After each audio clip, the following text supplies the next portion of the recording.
Hello दोस्तों, तो आज की वीडियो में हम ह्यूमन डाइजेस्टिव सिस्टम के बारे में पढ़ेंगे और जानेंगे कि हमारे अंदर जो डाइजेशन होता है फूड का वो कैसे होता है। अगर हम एक डाइजेशन की सिंपल मीनिंग देखेंगे तो डाइजेशन क्या है कि कॉम्प्लेक्स फूड आइटम को सिंपल न्यूट्रिएंट्स में चेंज करना ही क्या हमारा डाइजेशन है।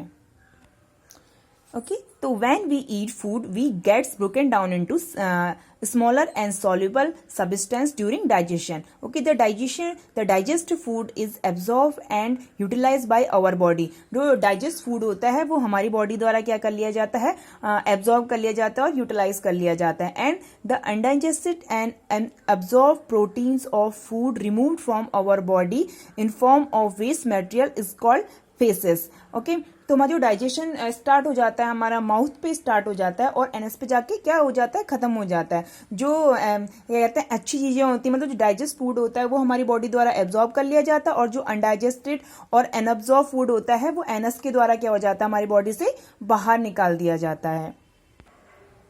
The process of digestion take place inside our body, और ये हमारी बॉडी के कहाँ होता है, इनसाइड में होता है, अंदर होता है. ओके, तो इसके बाद क्या करेंगे, हम एलिमेंट्री कैनाल पढ़ेंगे. तो एलिमेंट्री कैनाल क्या हमारा, और long tube running from mouth to anus in human beings in which, तो क्या है कि एक लंबी क्या है, ये एक ट्यूब है. ओके, एलिमेंट्री कैनाल क्या है, एक लंबा एक ट्यूब है. ओके, और ये माउथ से एनस तक क्या होता है, जुड़ा रहता है. In which digestion and absorption of food take place is called alimentary canal. Okay, alimentary canal is also known as gut and digestive tract. तो alimentary canal को ही हम क्या कहते हैं, gut कहते हैं और digestive tract कहते हैं. It is about 8 to 9 meter long in human body, और ह्यूमन बॉडी में ये 8 से 9 मीटर क्या होता है, लंबा होता है. Okay, the alimentary canal is continuous canal which has many parts such as mouth. तो ये इसमें क्या क्या होते हैं, हमारी एलिमेंट्री कैनाल में क्या क्या आता है, माउथ आता है. माउथ का दूसरा नाम क्या हमारा, बक्कल कैविटी. उसोफेगस को क्या कहते हैं हम, फूड पाइप भी कहते हैं. और थर्ड नंबर पे क्या है हमारा, स्टमच, फिर small intestine, large intestine, rectum, then anus. तो हमारा जो डाइजेशन हो जाता है वो माउथ से ही क्या हो जाता है, शुरू हो जाता है. ठीक है, माउथ के बाद जो फूड होता है यहाँ हमारा ग्राइंड हो जाता है फूड, और जो हमारी सलाइवरी ग्लैंड्स होती है हमारे मुंह में उसमें मिक्स होकर ये कहाँ चला जाता है, हमारा उसोफेगस पे चला जाता है. ओके, उसोफेगस से क्या होता है, ये हमारे उसोफेगस से क्या होता है कि हमारे स्टमच तक फूड कौन ले जाता है, उसोफेगस ले जाता है. ओके, उसके बाद क्या आता है हमारा स्टमच. तो स्टमच वॉल में क्या होती है, स्टमच, तो जो हमारी स्टमच की वॉल होती है ये क्या करती है, गैस्ट्रिक जूस क्या कहती है, सीक्रेट करती है. ओके, तो ये कौन कौन सी गैस्ट्रिक जूस सीक्रेट करती है, एक तो करती है हमारी ये HCl करती है, और म्यूकस करती है, और गैस्ट्रिक जूस करती है. ओके, उसके बाद जो हमारे गैस्ट्रिक एंजाइम्स, तो 3 चीजें करती है, क्या करती है, HCl करती है, म्यूकस करती है, और गैस्ट्रिक एंजाइम. तो गैस्ट्रिक एंजाइम्स में भी हमारी 3 चीजें होती है, क्या क्या होती है, एक तो प्रोटीन होता है, और रेनिन होता है, और लाइपेज होता है. ओके, तो पेप्सिन का जो फंक्शन होता है वो क्या होता है, प्रोटीन को ब्रेक डाउन करना.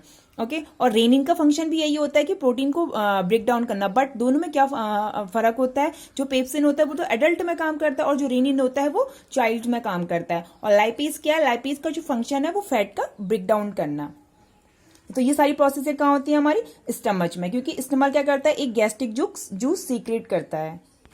ठीक है बेटा, तो उसके बाद क्या होता है, हमारा पाचन होता है स्मॉल इंटेस्टाइन में. ठीक है, जब यहाँ से कुछ चीजें पच के हमारे कहाँ चली जाती है, स्मॉल इंटेस्टाइन में चली जाती है. तो इस स्मॉल इंटेस्टाइन में क्या होता है, हमारा फाइनल डाइजेशन ऑफ फूड, मतलब पूरा जो कंप्लीट डाइजेशन होता है वो हमारा कहाँ होता है, स्मॉल इंटेस्टाइन में होता है. कंप्लीट डाइजेशन कहाँ होता है हमारा, स्मॉल इंटेस्टाइन में. ओके, स्मॉल इंटेस्टाइन क्या होती है बेटा, हमारी 6 to 9 मीटर क्या होती है, लॉन्ग पाइप है एक. ठीक है, सबसे लंबा ऑर्गन भी बोला जाता है, ऐसे क्या बोला जाता है, सबसे लंबा ऑर्गन. और जो स्मॉल इंटेस्टाइन होता है हमारा, ये भी क्या होता है, 3 पार्ट्स में डिवाइड होता है. एक तो क्या होता है हमारा ड्यूडेनम, जिक्जिनम, और इलियम. ओके, उसके बाद क्या आता है हमारा लार्ज इंटेस्टाइन. तो लार्ज इंटेस्टाइन में क्या होता है, हमारा खाना, तो हमारा जो कंप्लीट डाइजेशन हो जाता है हमारा स्मॉल इंटेस्टाइन में हो जाता है, और उसके बाद जो बचा कुचा खाना होता है, अनडाइजेस्टेड फूड होता है, वो कहाँ चला जाता है, हमारा लार्ज इंटेस्टाइन में चला जाता है.